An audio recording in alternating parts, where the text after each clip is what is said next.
So we're going to blend awareness of the props, really stimulating our circulation today to start. So what I find kind of interesting is that some people modify this version of chest opening. It's a nice way to get the ribs to work with the breathing, the lung, the movement of the air into the lungs.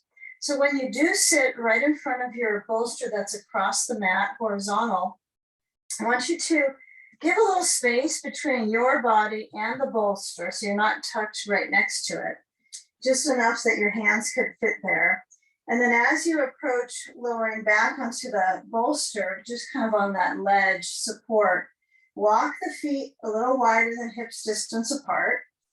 And then as you kind of lower down that rib expansion, you're going to tuck in a block under the back of your pelvis. It's not the most easily accessible connection, but as we get into the idea of blending awareness of the prop stimulating the circulation, you'll take a few moments to just kind of adjust those important options. Now, some of us might be modifying this version, but I want you to basically find that you are supported at the tail, at the pelvis. So this is kind of a feeling of like a box, the box pelvis. And then the bolster is what helps expand the ribs. So oftentimes you get asked to help the back, and the rib and the chest opening is important. And you can't get quite that same line if the spine is just resting on a bolster. It needs to be across the back to open the ribs. So now we take a sandbag and we place it on the thighs. So as you get your props to enhance the idea of traction, you might let the legs stretch down. You might have a version where your knees are in a pretty decent bend with the feet wide and the toes turned in, even with the sand. Okay, if that's a little better for your back muscles, try that. But the pelvic balance is likely in limbo here, and maybe for the duration of the pose. So kind of feel that there might be a tilt on one side of the pelvis. You might feel the block a little more on one hip than the other. And you might not notice that if the legs are flat. You know, that takes away that shift in posture, right? So you really notice that if your knees bend, that one hip has a little more indent than the other. It's kind of an interesting just reality we have. And then with this idea of either flat or the knees bending, we reach the arms so that they either open between the bolster and the blankets, or you bring your hands to get your belt. And if you do hold on to the belt, I want you to work with the region of the feeling of the ribs associated with you holding your belt. So that's going to require you to be a little softer with the grasp on the belt and focus on the reality that holding the belt wide might allow you to access the movement of the ribs. These are all possibilities. And I like to kind of shed some focus on the intercostals allowing the rib cage to lift, which makes more space for air to move in. So that gentle motion, right, of the intercostals with the inhale, allowing the ribs to lift, right, moves a little bit more space for air, right, to move into the lungs. So we're enhancing the circulation, and if this setup does not allow you to get engaged into that practice, you might need to modify, right? So it could be you bend your knees a little more than I even mentioned in the beginning, and that might feel better for your back. Try to use the sand if possible in the hips.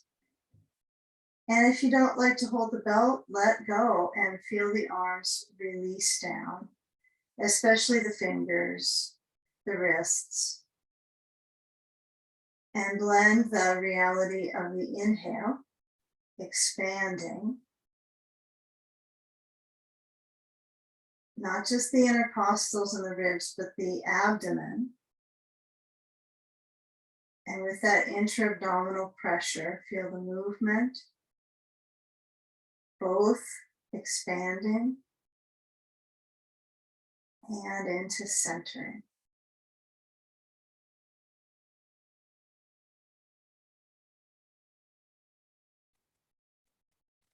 Feeling on the exhale that the breathing muscle, the primary breathing muscle, moves up to the base of the heart.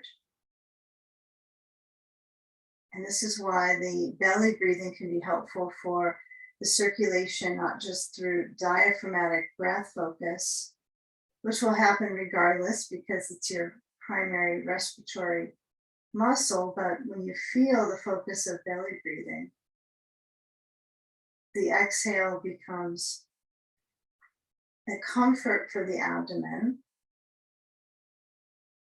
and it moves that diaphragm so it guides back up towards the space just below the heart and adds a little bit of a massage into that space.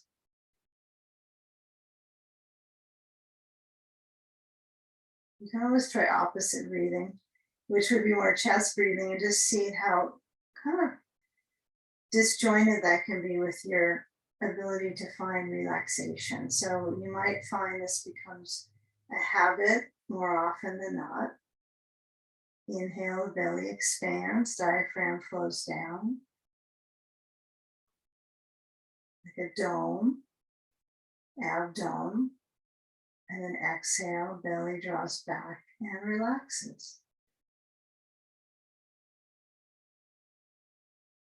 You know, if your brain pressure, right, the weight of the head feels slightly tilted up, then you might work a bit with making sure that blanket is pretty flat. Some of us might work with one blanket after a couple minutes in this one.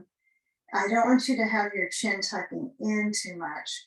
So you want to experience so that your head is centered and there's very little chin tucking motion. So it should feel like it's a little bit more that the chin is lifting, the less of a tilt in the neck. You still might be comfortable with two blankets with this. Let your head roll to the right, one or two blankets you choose. Let go of the belt if you're using that at this point, and then bring your head back through center and rolling to the left. You kind of visualize when your head rolls, you know, what it would be like if there was a little bit of pressure on the side of the skull, kind of giving you that stretch. So you don't need to use your hand to push, but I want you to have the sense of direction. One more time to the right, roll your head, relax the weight of the brain into the blanket. Now the legs could be bent or straight, wherever you have choice to keep trying, or go back to what felt right for you. And last time, we've got that idea of this moving upper neck lane. And now we come back to center, and you're going to bring your feet to slide in so the knees poke up, knees poking, and then slide the sand away. Take a motion here where your right leg lifts, and you know, depending on how this block feels under you, I think there's days where it feels just fine. It's likely a foam block. And alternate the leg lifting now. Let's not keep it on one side too long. But I want you to notice that the pelvis can roll under when you lift up a leg. Imagine when you're walking, there's probably some of that relational kind of sway in the back and the tail area. But when you're on your back, you can really outline getting balance from one side to the other in this exercise. So the arms stay open. Not that you walk into the world with your arms just like this when you're strolling, but at this moment you can imagine that and experience that motion.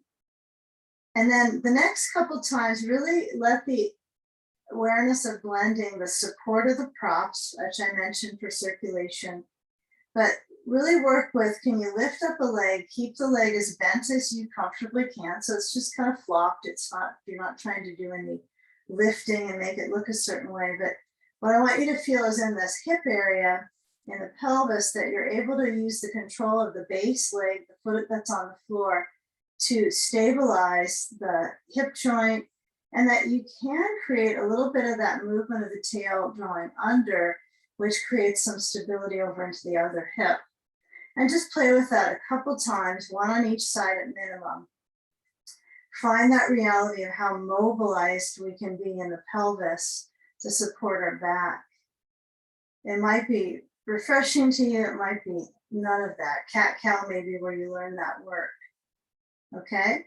And then once you lower down that foot, I want you to reach under to remove the block. A little bit of care here. So I want you to keep your hips still lifted so that you're not under, you don't have anything under that area. In fact, you can move your block overhead if you want for something coming up.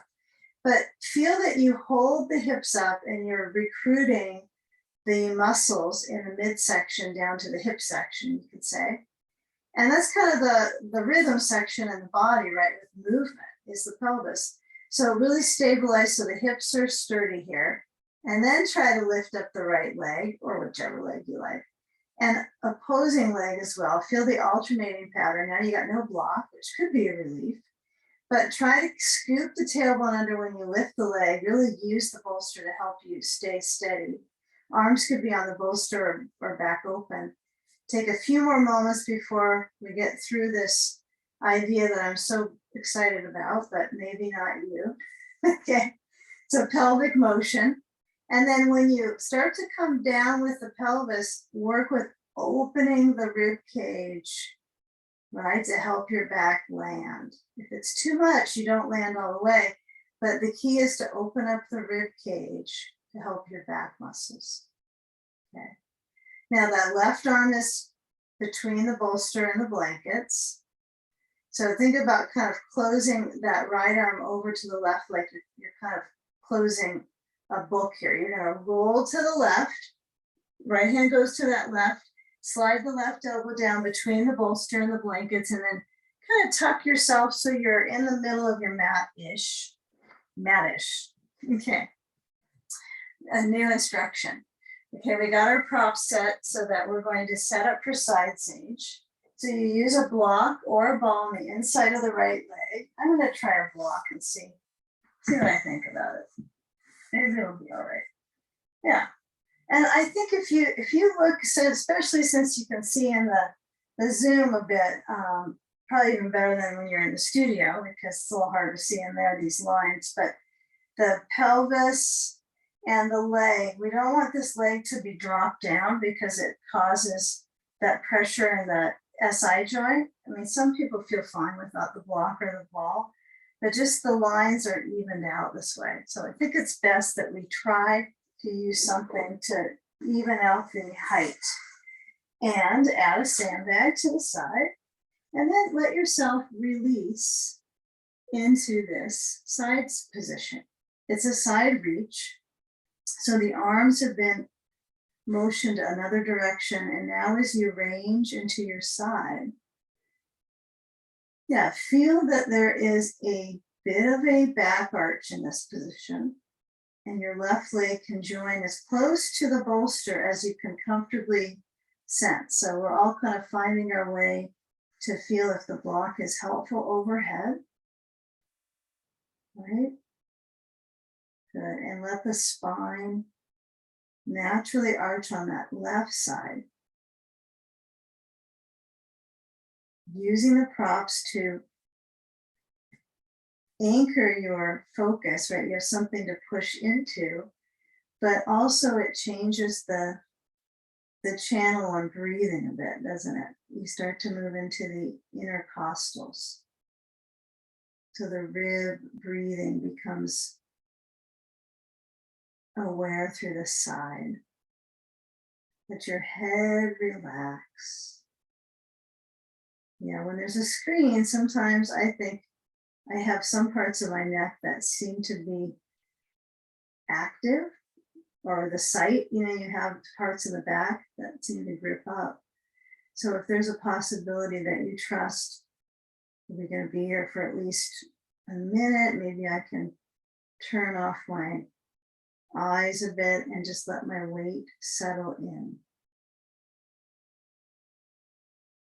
And if anything shifts in the instruction, you could always ignore it and connect to the pose that you're within. Especially if it feels helpful.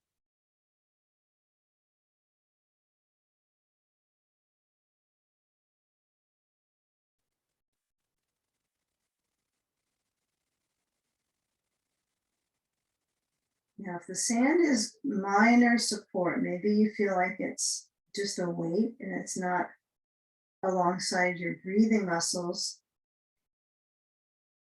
you can always move it a little higher on the side or just get a feeling if you like it closer to the bone of the hip. You could bring it there. So you'll notice after a few moments in the shape where the sand can be helpful.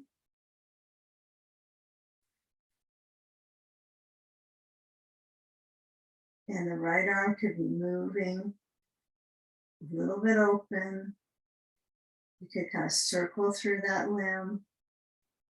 It rarely gets this opportunity to have the one side down and this other side to be potentially in motion. And just feel that fluidity through the side body.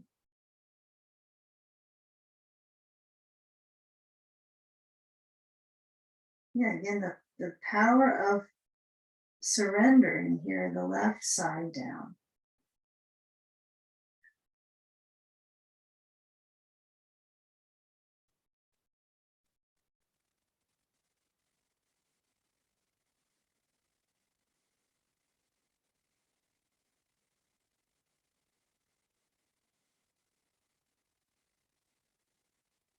Now we're going to shift just the weight span with the sand first. So if you have any on, just push it away. Okay. I think I'd like us to get a little bit of kind of hydration, kind of moisturizing pattern in the spinal column. So when we have these poses like this, it's not that they dry us out, right? Because it creates circulation on a massive level because they're high density, right, positions. But when you get some movement, you might find that that helps that fluctuation when we get in the poses to loosen up. So when you turn towards your bolster, take your time to start to move your right leg to the left. And then it's kind of a closed loop there. But when you turn, I know you'll face towards your bolster. If you need a blanket under your knees, just use it. Just get the blanket, have something under your knees that's support. We'll be doing quite a few patterns that have this structure today, both straight face down in this direction. So the hands are open. And you know what might be good for us to do is to use a block between the thighs. So what I'm doing is on a table, I've got my block between my thighs. Probably a block will be better than the ball because you really have to kind of squeeze into it. The ball kind of holds itself, right, because it has the grippies, but the block is, and if it falls to right to the blanket, it's just on the blanket, that's probably not going to do it as much as the block is higher up in the thigh, because then you can access into the pelvic floor and the lower back. Remember, it's temporary. Okay, so all temporary things here. So I have the block, I'm not, completely squeezing it as my full potential, but I'm holding on to it. And you're loosen up your spine by moving your chin towards your chest and let the weight of your hands push.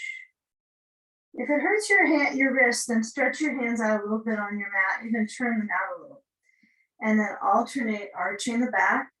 You get a feel of your hips sway in the motion, but they tilt. So you're working on just a tilting hip, movement of the neck, and arching.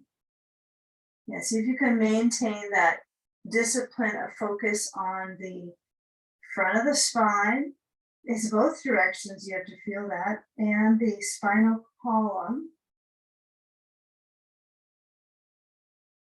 And last time, feel the arch through the waist. I think that's where we feel the evidence mostly is waist, but the lower back is a big part of this arch, right? It's your arching part of your vertebrae. So when you do come back to neutral, we're going to try this. We're going to feel the hands so that they're not turned out as much now. Toes under, lift up the knees, and it's kind of an in-between puppy pose. It's more of a puppy pose, right? You're not really pushing back to a full dog stance, serious dog stance. So my knees are bending so I don't lose my block.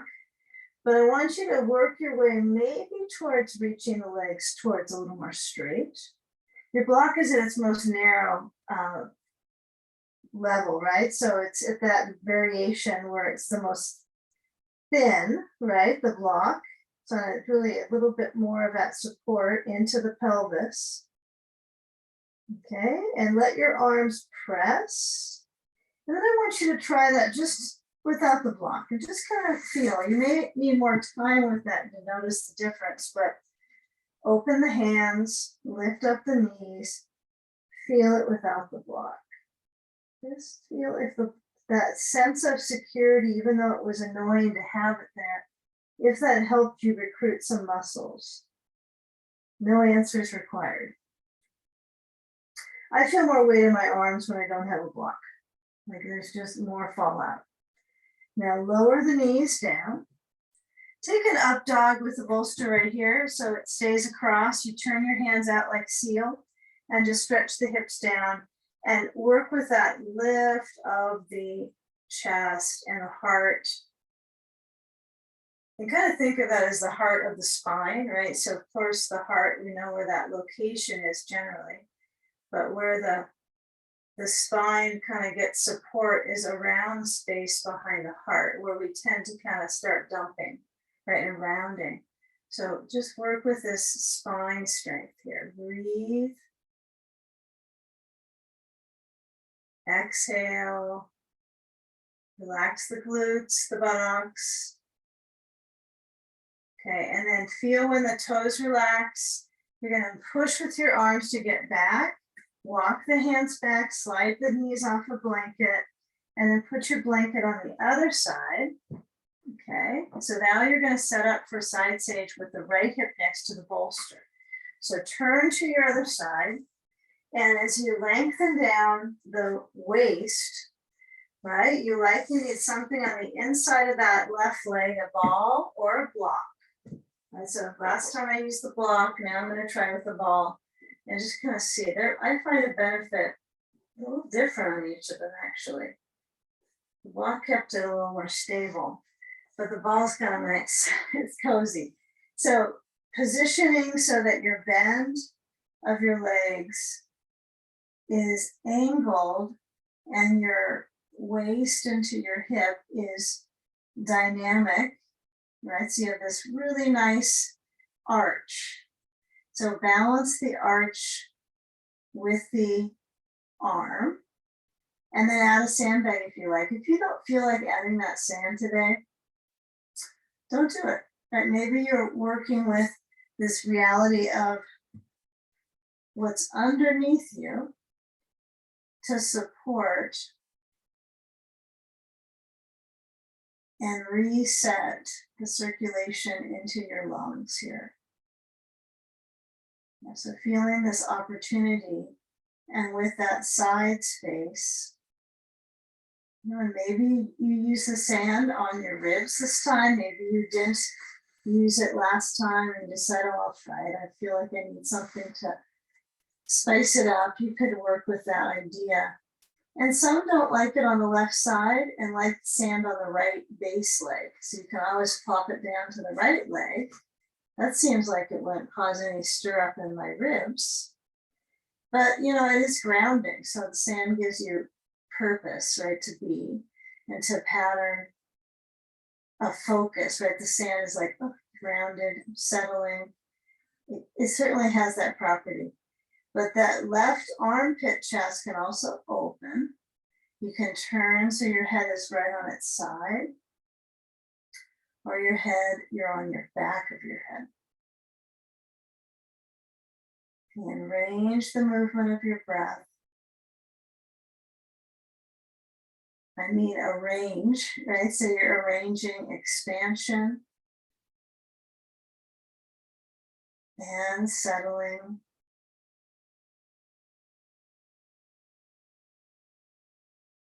Maybe you can feel on the inhale that yes, there's expansion, but you're very centered on the right hip. So you're not trying to push away. I mean, we're not ideally trying to get ourselves to tighten up here. So feeling what way you would merge breath and kind of focus, purpose in the pose. Pose, purpose.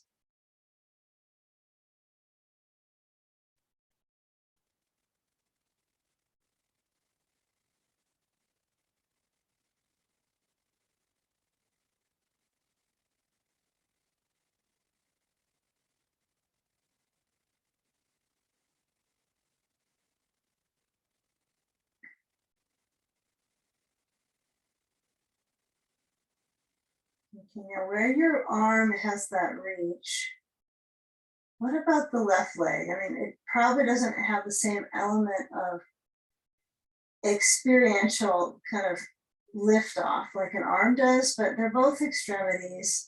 So we just learn a certain way to be in the body standing on 2 feet, right? So this is probably part of the issue with that recognition of lower extremity and upper. And we can't really bypass that. But in your practice, you can kind of pretend you're a crawler, right? This is how you get around and crawl. This is all work based on floor-based practice, right? That's what we do. So it's kind of crawling practice from the back or from the prone position. So kind of reality is that you can really extend and strengthen, but also create that length in your mid body. So enjoy that. It feels good to get the center to lengthen as long as your stomach isn't overly busy, you know. That's why you want to kind of focus on the yoga versus, you know, too much to digest when you're doing yoga. But so those are reasons for that. But when you do come out of this, see where we're going with this program. We're going to roll in towards the right. I don't think I missed anything on that. And we're going to come up, and this time, what we're going to do is change up our props a lot. So you'll put a bolster to the side. And I think the next time we use that, it's going to be when we go to the wall. So it's going to be sooner than you probably think with the wall. But let's be here now. Okay. All right.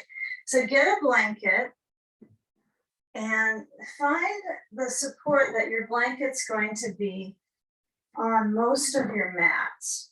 Okay, so you're going to kind of lay out the blanket like so. So it's unraveled.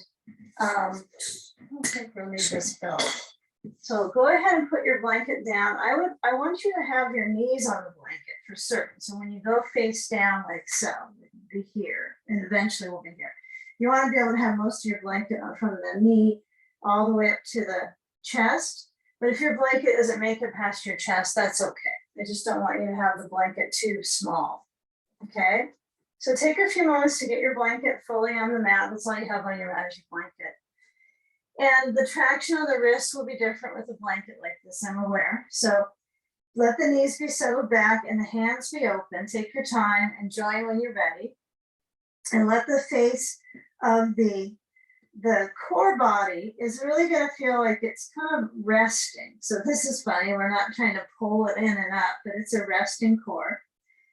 And then as you move your spine into flexion, so it's rounding spine, chin goes towards chest. Now, without all these props under you, and you might get a little slippy with this blanket like this, you can always kind of roll it a little bit in. I think that would be fine.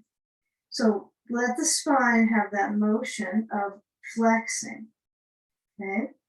This feels really nice for my shoulders, just to have my head tilting here and the spine, I have that dome. And then as I move my weight forward into my hands, you're gonna feel like you're kind of standing on your hands. You're gonna guide into this up dog, and I want you to lengthen, and we'll be here for a little bit. We'll be in this variation of going forward and back. So it'll be at your own pace, but when you're here, you get to decide how high you lift up. So let's start going into it. So we're alternating, reaching the hips back. You could go full child's pose or not, and stretching the hips down. You can have your hands on your blanket or partially mat and the rest of you on the blanket. You might get a feeling of what it's like on the blanket now, but alternate and knowing that there's always improvement, right, that you can work through. And it's probably this mid body is kind of boxed up, right? So feel what can make it more fluid. Maybe it's when you charge forward and you round your back, maybe you kind of wag a little bit with your shoulders side to side, wriggle out the hips. Okay, last time back. If you're forward, come back one more time. Feel that reach of the hips. Okay, and now when you shift forward, we're going to lower down completely. And let's take a Sphinx pose. So our elbows are down. Yeah, it might work out magically that your blanket is not under your elbows, but it could be. I don't think you want to have half blanket under your forearms. So have it either blanket free under your elbow to hand or blanket. And then as the thighs are, the hips, the pelvic, that whole space has a little different pressure, right? You're at the front, you're not at the back. So it's not as, it doesn't have the bones of the buttocks, right, that you're supporting for your spine. So I want you to bend the left knee. And I know that the pattern, well, I don't know, but the foot drawing in might have you predicting that you're going to pull your knee. It's partially true. Okay. So when you bring that left foot down, the right foot goes up. Yeah, this part of our body has a different, different hydration, I feel like, the front of the legs than the back. So the next time you bend that left leg in, go ahead and lower down so your elbows are wide. You might lower your head onto your hands and just get a feel. You could let the left foot just stay tucked this way, so the foot draws towards the buttock. It's not going to do you much good to try to tighten the buttock to get it to go anywhere, because it probably won't do that. But you'll reach back to that left foot with the left hand, so you go out to the side to get a hold. Now, if I move my left knee farther out, it's a little easier, of course. Does it make it less effective? No, apparently. This is pretty new conversations with knees lately for yoga. You don't need to tighten it in. It's definitely going to be a little harsher on the knee. And as you hold, get a feel of your head down, right? So if this is too much for your knee, then you might go with the left foot drawing in, okay? But don't make it any more than that, so you don't have to force anything. Now, I'm not trying to create resistance, but it is tempting to test what I could do, right? Could I push my foot into my hand? So I want you just to feel that hold. And then let go and switch sides. So right foot draws in, bending the knee. Okay, head goes down would be helpful. And then feel if you can reach back for that right foot with the right hand. And maybe move the knee a little out. Okay, so we've all done Avada Karasana with our knees out. We're not doing that pose right now. But that's a practice that's really common in many classes you take with me. Surprisingly, we haven't done that today, but so that means that our knee can go that direction in a healthy way. So we can repeat that direction here. So I want you to notice if your knee is a little bit pointed out, that's okay. That wouldn't be okay, right, if I was in a lunge, though, with my knee standing up and forward. So we'll find out why in a moment. But feel that hold. Maybe this quad is different from a different body. It feels like it, little differences. And if you're not holding it, then no worries. Let the foot stay drawn in, head down. If you're holding your foot, let go. And now for all of us, our legs are straight back and the foot pattern is to touch down. Now feel your elbows press down. They could be Sphinx pose, or they could be in this more of a crocodile pose where your elbows are wide, your head is on them. the hands. But I want you to try to get the ribs to press forward and down. Okay, so you're kind of lifting in an arch. Tops of the feet resting. Okay, simple preparation for crocodile, but we won't do the full croc pose here. Okay, now hands are going to slide back by your ribs, and I want you to kind of roll the shoulders so that you get a sense of circulation in the back and around to the shoulders. Hands press, and then feel if you can lift. Now the lift should be really tiny. So in this position, we're strengthening our posterior core, but also our spine. So make the lift tiny. And then lower back down. Bring your hands under your forehead. Chin relaxes. Feel the tops of the feet resting. Notice if each foot rests the same way, or if you have one foot that has more flexibility, and like the top of the foot rests, and the other foot, which is the dominant, probably has a little, doesn't quite press down the top. Usually that's the foot you kind of fire off to when you move, your dominant foot. So you're trying to get that dominant foot to relax as much as the other one. Okay, so let's go there.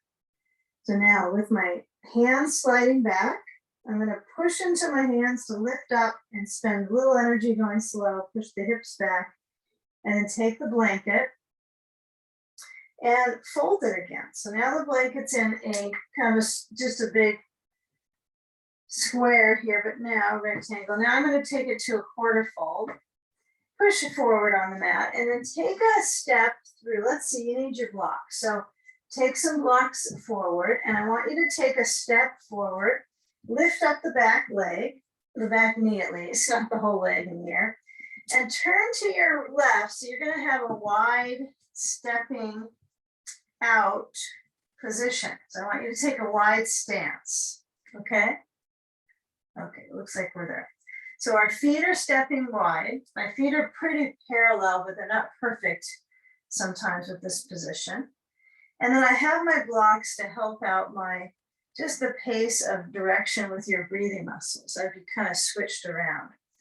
So now with the legs in this quite massive length, right? The variety is big today with our shifting poses. You might wag your hips a little bit side to side, but eventually I want you to reach out with the blocks in front of you. Just go with that reach. Good, keep it reaching. And then let the arms have that stretch as well. So it's like a wide downward facing dog, right? And it's a downward facing pose, right? So if you're trying to figure out where should my head be between my arms, where it can just release down. Okay, now if you feel like you go moving with your head and it grips up tighter in your shoulders, you're going to slide your blocks in. If that's the case, bend your knees a little bit and then go back to it and see if that's easier on your neck and your shoulders. Yeah, the fun part about symmetrical poses is that you'll notice where you're not symmetrical, right? Where there's an imbalance. So I think it's fun, especially when you're in your home practice, you could get up and shake it out. You could walk around and then just kind of reset and figure out what is different on this side. Is my stance the same? Are my feet the same? And then feel the weight into your heels. Yeah, the heels don't seem to lie. They seem to be able to feel the floor kind of the best, I think, in our feet. The heels are great. Just work with your feet. Okay. Now work your way back to your blocks. And then you're going to walk the blocks. Take them first, walk to the right foot and turn to the right foot with your awareness, right? Your head, your eyes. And this back foot's probably a little bit askew. It's not quite balanced there. So then just turn that left foot so that both feet, it's called Parsbo Tanasana. So the translation really is extended trunk, right? So I really do remember that instruction in training is that we're trying to get this torso to lengthen, despite if you have any flexibility in the legs or not, right? So you'll use the blocks as high as you need to. Right? They only go so high though, huh? You can always get a chair if it just feels like it's limiting for you. And then branch out from the sitting bones, mostly the right one for this side. But your left sitting bone is important too. You know, it's not a non-player in this sport. So feel the left calf really stretching back and down. Manage the arch through the pelvis. Okay, and then as you feel the weight through both of the legs, this is just one that doesn't seem to end its dynamic. Always further to go in a standing pose. There's always questions, but each of us has a question. Where should my hip go? Is this right? So what I want you to feel in the circulation experience is the left calf and the hopeful balance in the pelvis. So, you know, just imagine if you could put like a plate on your lower back, would it stay? Right, so you're not taking too much arch. You really want that to be a full support there in your back. Okay, now bend through the right knee. Let the left heel peel up, and then let's take a lunge. So the lunge will be low. So the back knee lowers either close to the blanket or it goes down on the blanket. I like the blanket support for my knee, but I know not everybody finds that as a preference for just how it feels. So if its sensation takes you to kind of a real discomfort, then your knee will be a little bit up. Some of us can put the knee right on the edge of the blanket, it doesn't bother it. But when you lunge with that right leg, sensing movement forward, yeah, you can take your blocks back, you can lower them down. You can try putting your hands on your right leg, just above the knee. I'm happy with my blocks, they're fine for me now, but as your left thigh kind of peels open a little bit by layer, breathing again, good idea. Left foot can be relaxed or it could be toes under. Now relax just a little more into the quad maybe. The quad flex, you could call it that. Okay, so let's get a little leaning action. So those of you that have the knee down, we're gonna all kind of meet with getting the knee to lift in a moment. So we'll toe under on the left foot. Okay, now lift up the left knee and stretch back through the lifted left heel. So you're really working with some strength right in this moment. I know we couldn't get to the wall soon enough now, huh? Just one more leg. Okay. Now, as you lift up your pelvis, it's like a helper. Right? It's nice to have this middle body to move us.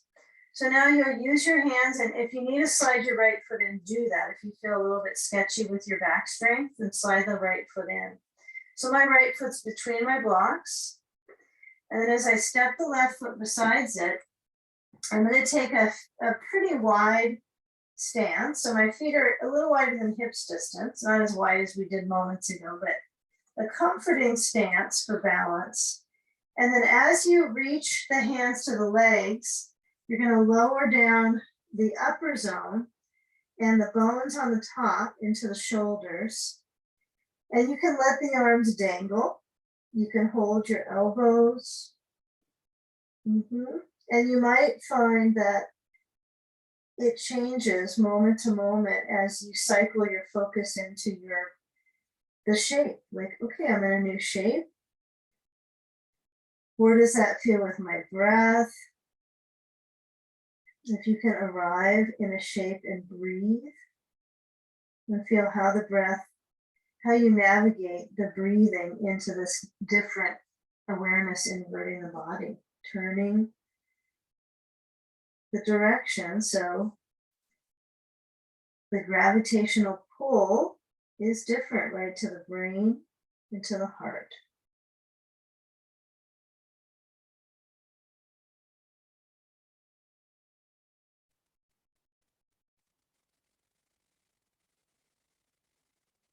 And usually the gravitational pull on our legs is a little different than this, right? More so when we are on our back doing inversions, but this is an inversion too, right? And you think about the legs up as being a little bit of a gold standard, but here it's a really nice position for the head below the heart. Right? You can't quite get that in legs up the wall. I mean, unless you were doing like a headstand, right? Or even a handstand, but that's hard to hold for a while. And to relax your shoulders in it. Impossible, huh? Okay, so as we blend our position now, we're gonna kind of see what we can use out of this to take our second lunge. So we'll let the back feel its resting position. Maybe your legs don't rest right now, they feel a lot. Then you'll bend your knees enough to get your blocks and kind of tilt your head to lift. And then I would take great care in going slow to bring your feet closer. And then feel your right leg step back. And you might kind of go slow-mo, like if you're doing half moon pose, you just kind of reach the leg now back. And then when you position the foot down and the left knee or the left leg has to scooch a little forward, your aim is now to get both of the feet to be as parallel as possible. So they're both facing forwards. In the back foot, those toes might pivot a little bit to the right, but you're still aiming to try to get them to point forward. They could be on two different tracks though. So there's a way to make it work, even though it requires quite a bit of emphasis on the hip balance, right? So you have to have kind of open hips, hamstrings, calves, spine, upper back. There's lots of kind of prerequisites for some of these shapes to make them experience their kind of totality. So you might feel partial pose. The standing poses are a little more partially fulfilling, I think. Always further to go. Now, if the torso doesn't feel like, or the trunk doesn't feel like it's able to kind of get forwards, then, you're working with the arms, but it's this hip to armpit that you're trying to kind of lay forward. Right, let's just say you didn't have your blocks and you had to put your arms in front of you, like right besides your head. That would require you to really gain up on the torso, right, and the back strength. So yes, those are poses that are taught, right? So notice that there's potential, not that it's realistic, but there's potential to get your mid-body to lengthen. Okay, it doesn't mean you have to push your head up, that won't help. The head is down. Okay, now bend the left knee. Good, and then feel the right leg stretch. Mine just slides on my mat, but maybe your mat is not as slippery, but you're gonna lower down that right knee and carry the motion now in your torso. Maybe you notice that the quadricep kind of fits into, the hip flexor, right? So you have connection into your psoas. And then feel where that left knee, find where you can lunge without tightening up in your shoulders and your neck. Now that's not likely possible if your knee is off the ground, because you have to use your arms vigorously. But if you're here and your blocks come back in, and you feel that arch through the spine, try to feel how the shoulders shift, the chest moves forward, and the toes relax. We're almost to the wall, so kind of give it a little bit of your all. Give it your all before the wall. Okay. Let the balance become, creative here in your underside of your left leg. So you push into your left foot. You engage into your hamstring. I know it's like, do I have to engage again? Says the hamstring. It's doing a lot.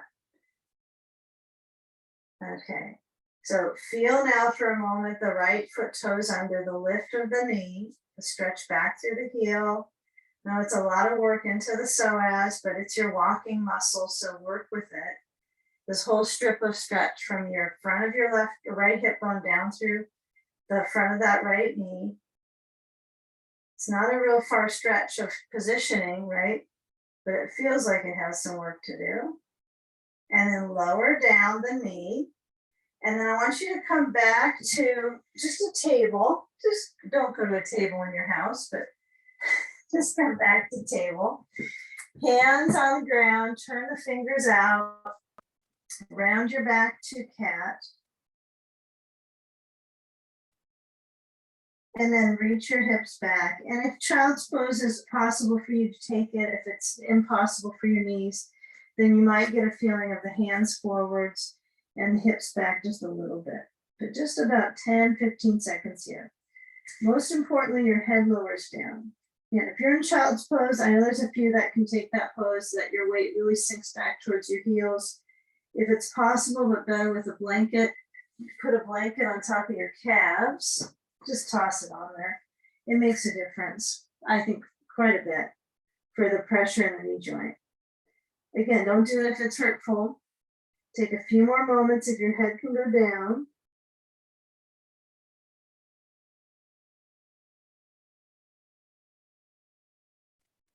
Okay, now come on up. And let's take up residence at a wall space, okay? So you'll probably take a few moments to just crawl over, however you're gonna get there. But what I want you to make sure you have, let's see what we need as our prop list. We need a block set. You mostly need one, but you might need two. Get two, get a blanket, get a bolster. So it'll be set kind of like this on the side. It could be right or left. Actually have it on the right side of your bolster. The ball is, okay, let's not let anyone feel left out. Let's just do one, just the blocks, okay. And actually if you have a ball, have it because you might use it for the crossover. So your other blanket will likely be used for legs up. So keep that somewhere nearby. And then you have a sandbag. Okay, so we're just leaving the belt away. All right, so let's come up to our wall space. And when you get a feel for your body close to it, I want you to lower on your back. Okay, take your time. If you're still kind of getting your things close to the wall, that's fine. We'll all arrive at some point. Whatever that means. Okay, so we have the blanket set in a flat. It's very low. In fact, if you're a bridge poser and do not like the blanket to have that pressure, for me, this feels pretty leveled out. I'm okay with it. I prefer it to be a little lower. So I'm just going to push the blanket back so it's, you can always change this at a second's notice, really, but you can have it either in a quarter fold, okay, or you can have it flat. All right, so position your feet at the wall so they're, you know, if you think about when we're on hands, knees, or we've been on our back in the beginning, this is about the range that we're trying to access now. So they're a strong distance apart, but they're almost too wide to hold a block. So I want you to have that space at this moment to have your feet apart. Feet point up, you know, so they're not turned out at the wall. And then bring your hands to the thighs so your elbows rest on the ground. It's almost like a meant to be hand position. They just rest on the legs. The elbows are comfy down by the sides. And then we're going to bring our focus into the movement of the hips, the movement of the pelvis, which is it. So remember things like cat-cow when we round the back and we arch the back. And I want you to work with that momentum here, but on like a halfway mark on the scale of intensity. So you can feel your tailbone press down. Make sure your feet stay pressed into the wall. I think that's the trick on this one. And then as you move the tail, you feel like it moves under, but you're pushing your back into the floor. Find the right amount of pressure that's sort of satisfying to stretch your back. So I want you to feel these alternating movements. So it is an arched spine and a movement of the tail under. So you're working with, just like you would cat-cow, but it's a little more satisfying on your back because you can actually feel the areas that move. Now, when you're on hands and knees, it's like you don't have an idea what's the right range, what's actually accessible, where am I going? So take this for a few more moments. The knees might start to splay out. The feet might stop really pushing into the wall.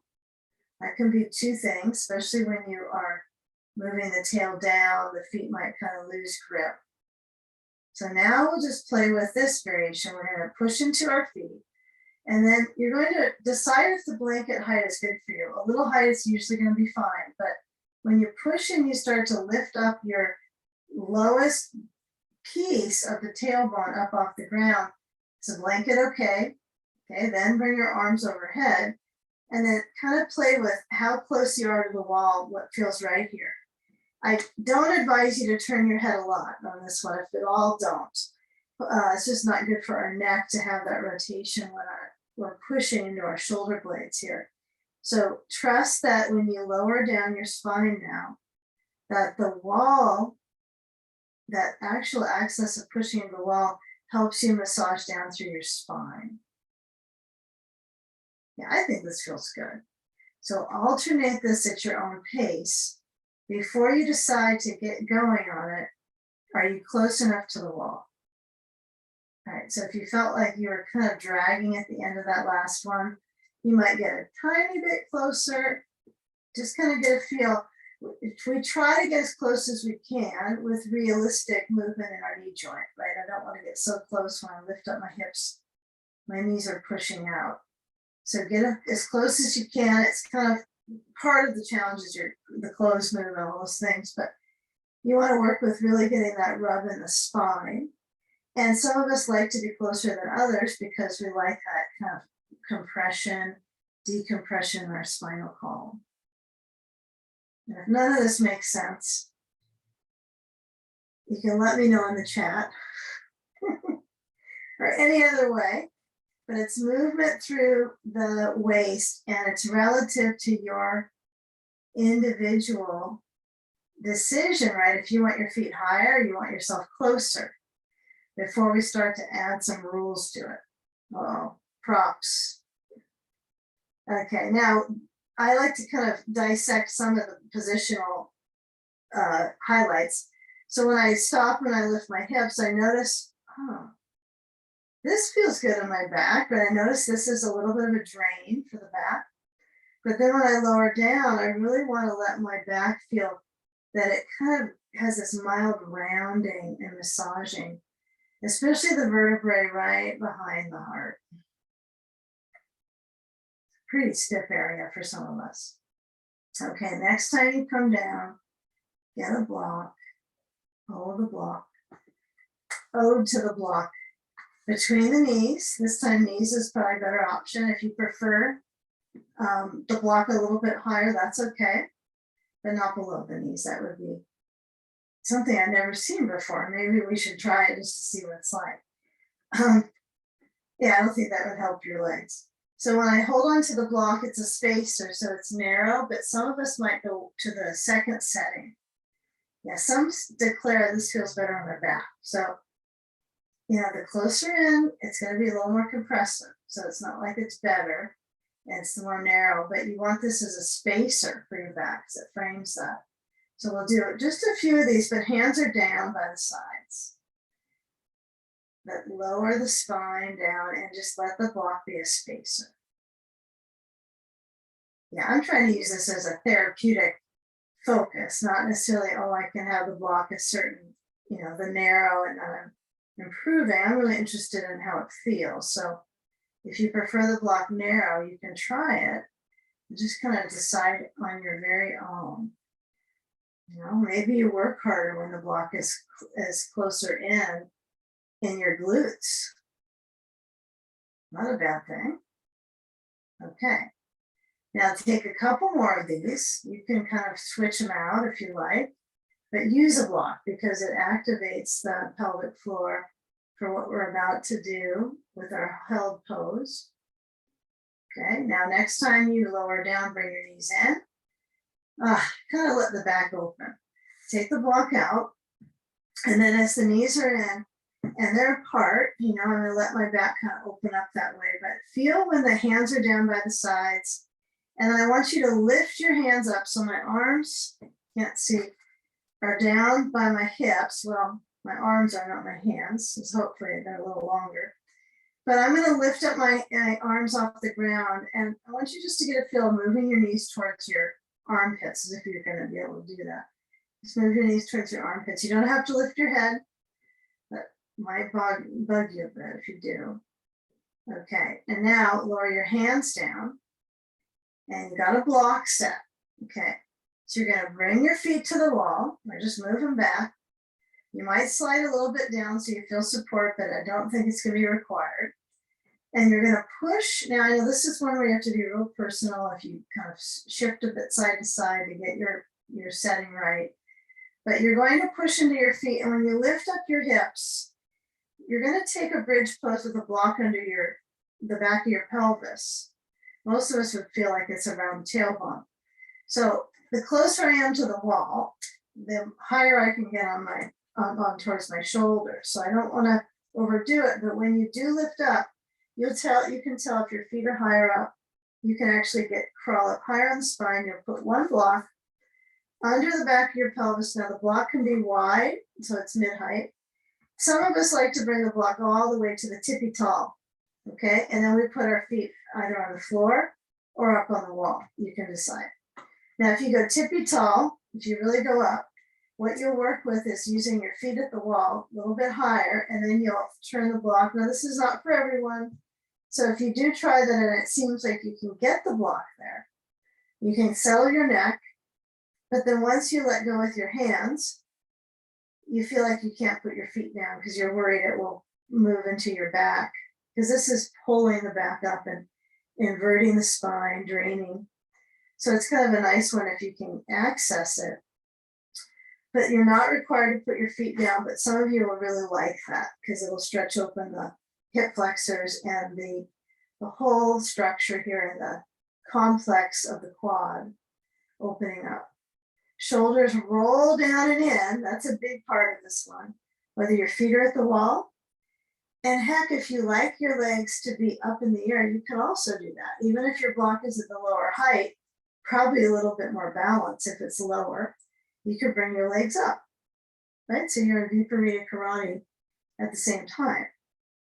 So feel what is your best option. Feet at the wall, feet on the ground right next to the wall. Toes stretch up a little, or the legs up. Yeah, but a little bit of both is fine. So you can sample them out. If you start to split your shoulders out, like they kind of just roll and the hands kind of slide out, that's not a very good support for your base, your shoulders. So I would try to get your shoulders to roll down and in, even though they likely have a mind of their own on this one. Yeah, if you need to use a belt, I know part of this one would be you can hold a belt to keep your arms closer. But that was forgotten in the setup here. So the ribs open, breathing. You can always decide to change where your feet are, on the wall or up in the air. Trusting your balance, just a little bit.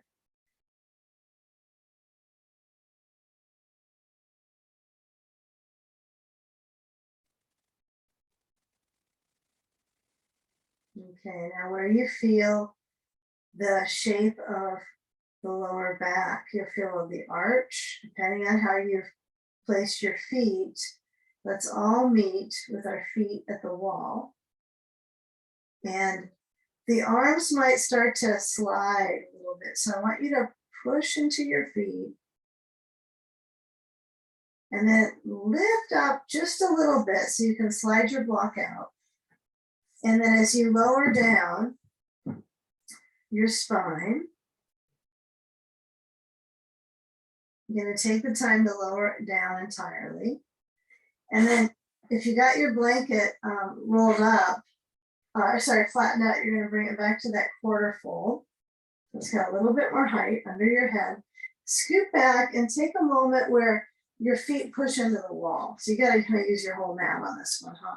So you're pushing your feet into the wall and define that awareness of Tadasana, right? So the feet push into the wall. I know you might have a different kind of baseboard on your wall. It's kind of normal, right? So you might find that the heels push down a little lower, or they're pushed away from the wall because of your wall surface. But reach into the balls of the feet and see if you can just feel both feet kind of rest into the wall. Moment here. Parts of the back could be highlighted, the shoulder blades back. Your natural posture is now here, right? You can feel the highlights of your posture, the outline. I know, have somebody get a crayon and outline you here. All right. Now, before moving along here, notice the parts that are still kind of lifted, are gripped. Maybe your shoulder blades, maybe the back of the heart kind of is still lifted. So center that down and slide the feet from the wall so the knees point out. And then we'll take that bolster, but see, we have it on the right side. Some of us maybe. So what I want you to do is take the bolster, so it's close to your right, it's on the side of your mat, to the right side, it's about the height of your right upper thigh. And then as you lower the right leg straight down, so you got enough distance from the wall so you don't jam up into it, you're going to cross the left leg to the bolster. And take the time to be efficient with the curves of your body, not just spine curves, but the hip into the knee, into the shin. So let the right leg really bend, the left leg cross over. And then you could add a ball if you have one at the sacrum. If you don't spend energy worked up about getting that perfect with a sandbag. I don't think it's going to necessarily be improvement. But sand on the outer left leg might be interesting for you. You kind of notice that. If it's useful, add your sand to your outer left leg. And then as your left arm opens, the head rolls to the left. Yeah. And then with the crossover, you can nudge the bolster with your right knee. So you kind of get a little bit more of a rhythm into your hip. You know, it's really an area where there's a lot of that option to create rhythm and movement, even if it seems that you're pretty still. The bending of the knees, the arch in the spine, the freedom of letting your head turn. And then enjoy. Notice what's enjoyable about some of this.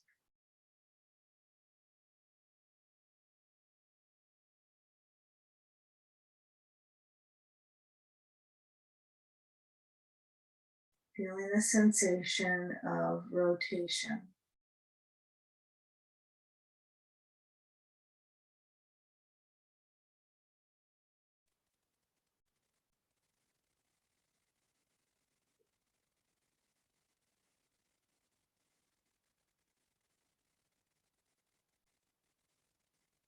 Now there's rotation in the lower branches and the upper.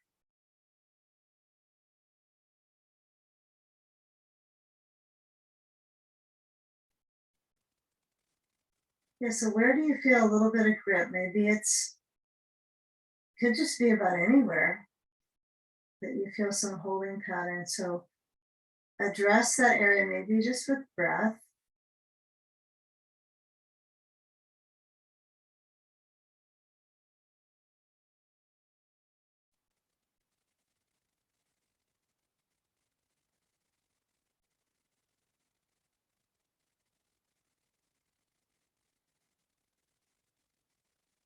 Now, if your right foot happens to be touching the wall, use that little bit of a touch.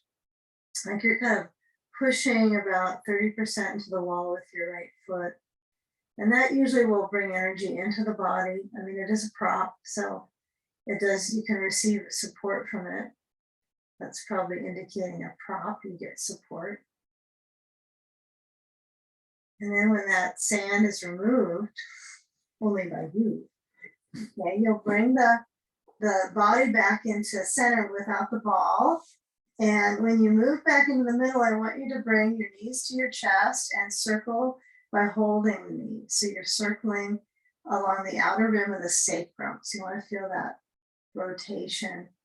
And the distance from your rib cage might be pretty mild, right? You want to keep it pretty spooled into the middle, rotating both directions. And then as you guide your legs back to the floor, use the hands to get the bolster to the other side, or maybe you kick it with your feet. And then as you rest your left leg down, touching maybe the wall, and you don't have to touch the wall for the crossover, never required, but it's an idea for kind of feeling that root of the left side. And then I tend to turn the foot back to the left now. I rotate it back out, and then the right leg crosses over. I'm definitely not trying to keep my toes pointed up at the wall when I cross my right leg. So everything rotates. And you can really have a good time getting that whole balance in your lower ribs. Lower abdomen is sort of a mystery zone as far as getting control there with poses. You probably felt that in that standing, the Parsbo Tanasana, the extended trunk. It's like it's kind of mystery musculature in a lot of pose patterns. So this one, it gets tone, it gets that circulation stimulation right away. So open out that right arm. Yeah, and take your energy into the experience of spine rotation, rib rotation. If you're a little reserved on the spine piece with it, and you don't have a ball, that's fine. I would let the bottom leg bend a little more. If I'm reserved about how much torque you get in my back, I'd let the bottom leg bend so it's not pushing into the wall, if that was the choice. And I work a little bit more on my ribs moving open, right? Because you can provide your lungs with a certain degree of surplus right into the lungs with the twist. Sand option, as you all know, and then let your head roll to the right. Yeah, the spine energy will creep in. It is a reclining spinal twist. So we can't really get rid of the spine concentration, but you can reduce the pressure on it by bending the bottom leg. Or increase it by straightening the leg. Your left hand can be resting into your center body so that you can feel the breath in your hands.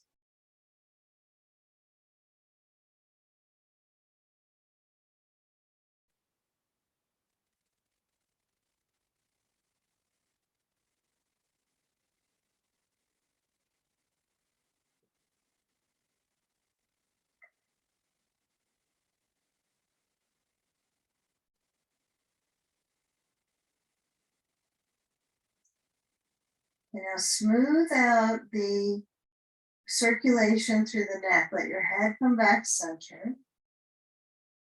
And as you move your props aside, so you can actually release the shape, you can move the ball completely away for now. And I want you to let your body go back over to that side. So we've gone both directions. We've had the knees in. You're going to curl towards the left. And then use your knees to push over, then push yourself up. So I want you to keep those knees bending to get yourself up. And then take a bolster to the wall. And I'm going to add a blanket onto this one today. So I like to get a little more height. If it's hard for you to get this much height, use just a bolster, okay? But if you try it and you feel like you can't quite get your rear to the wall, what you might do is start it with a little space away from the wall with your bolster. So this is often taught with a block against the wall as a spacer, so your bolster doesn't fall into the wall. So you can try that. If you don't usually try that, you're used to your old tricks on this one, you can always give it a try and get out of it if you can't stand it. So I got my block so it's in its most narrow. I just stuff it in there between the bolster and the wall. Yeah. Actually, my math's not completely down, so that's not going to be super good. Give me just a second. Okay. Too much ridges there. Okay. Gotta have it. So at least it's all lined up. All right. If you never try this, you might want to give it a try, but the spacing might help you to get higher. Because otherwise you could have a real fallout. But you're not at the Olympics, so you don't have to be an Olympian to do this here. So you got to put those hips close to the wall. Get into your legs up how you plan. Play with it. If you're using this block, when you do, still have to get your tush to the wall and then roll up. It's a core challenge, that's for certain. Thank goodness. Okay. There's all kinds of fun ways to get this legs up. I'm not sure this is my preference, to be honest. I do like it when the bolster's next to the wall. So if you need to come out and try it again, do so. I'm trying to learn new methods with this one, so I'm going to keep practicing because it seems to be the gold standard is to get this direction, but I don't know if I'm agreeing with it. Okay, take a sandbag on the soles of your feet. You've arrived however you're going to be upside down. It was just very disorienting to have your block there in that space, and then get rid of it all and go back to what you've done before. You could probably get this much height under your back without the block next to the wall. All right, so I've got my leg bones and they're just side by side. They're not exactly parting, they're close together and they're comfortably associated. So my hip points are resting on the bolster. Feel where your neck is comfortable. If the blanket is too high up, then flatten it out, make it lower. If you want it higher, you could. I just don't want you to have your chin pushing all towards your chest. So probably lower is best. Find the lowest you can comfortably go. Arms are in cactus and the shoulders are centered back. Okay, ripen up the lung force by feeling that resistance with the inhale against the abdomen. So when you breathe in, the diaphragm is still going to go its same direction, but it has the abdominal contents pushing against it right now. Hence why you wouldn't do this pose after a meal. But when you exhale, it's an easier position for your lungs.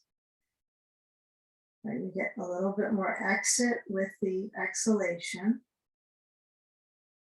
emptying the waist, right? Respiratory waste is much more efficient in this position. It's easier to exhale when you're upside down. Even if you're in a standing forward bend, you'll feel, oh, the exhale so easy. The inhale is not. So this is why you're strengthening the lungs and the heart.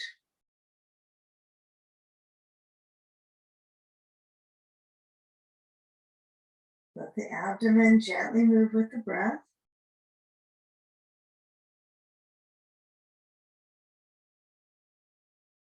Rest your eyes. If you have any hardware on your face, remove that. If you have a little eye pillow, do put it on so that the circulation blending from your eyelids to the skin cells of the face can kind of merge a little bit.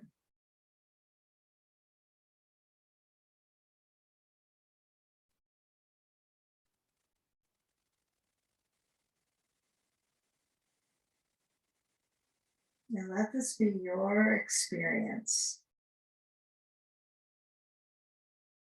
Yeah, change it for the better. So feeling if there's a place that you can reset the energy around it, even if you set up in a shape that is a little challenging.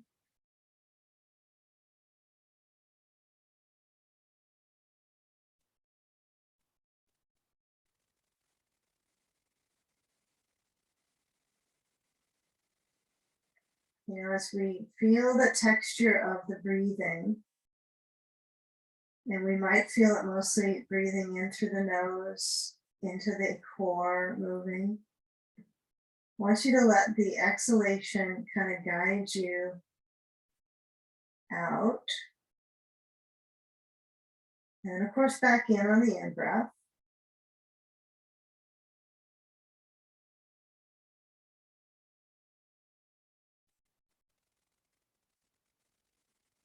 Okay, now we're going to move our sand.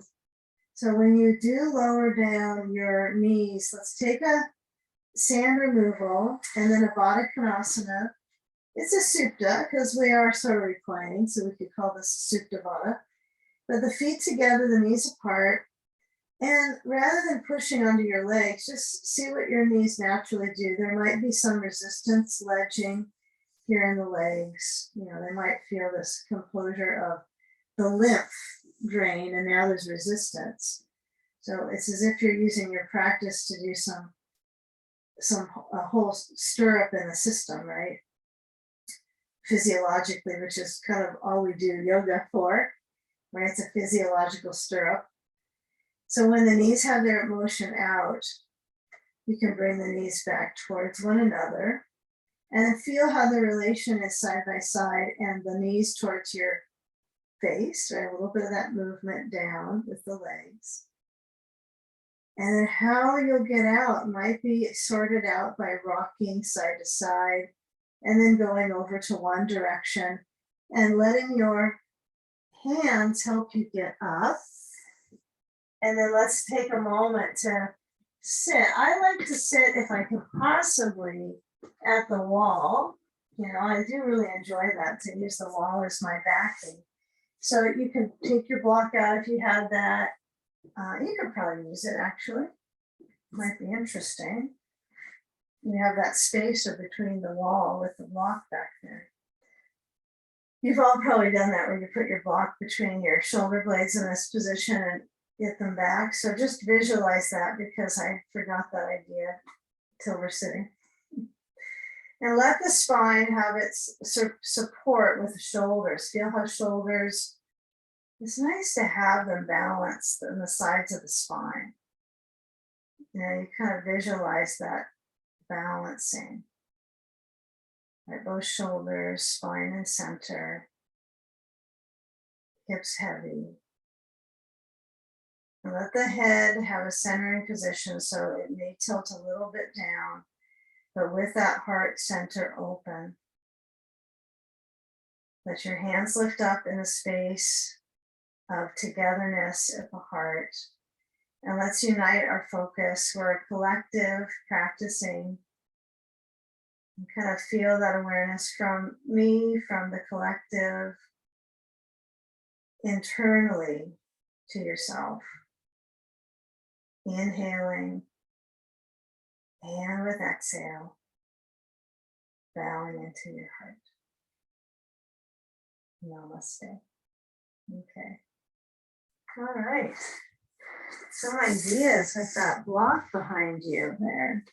That could have been kind of fun to play with, but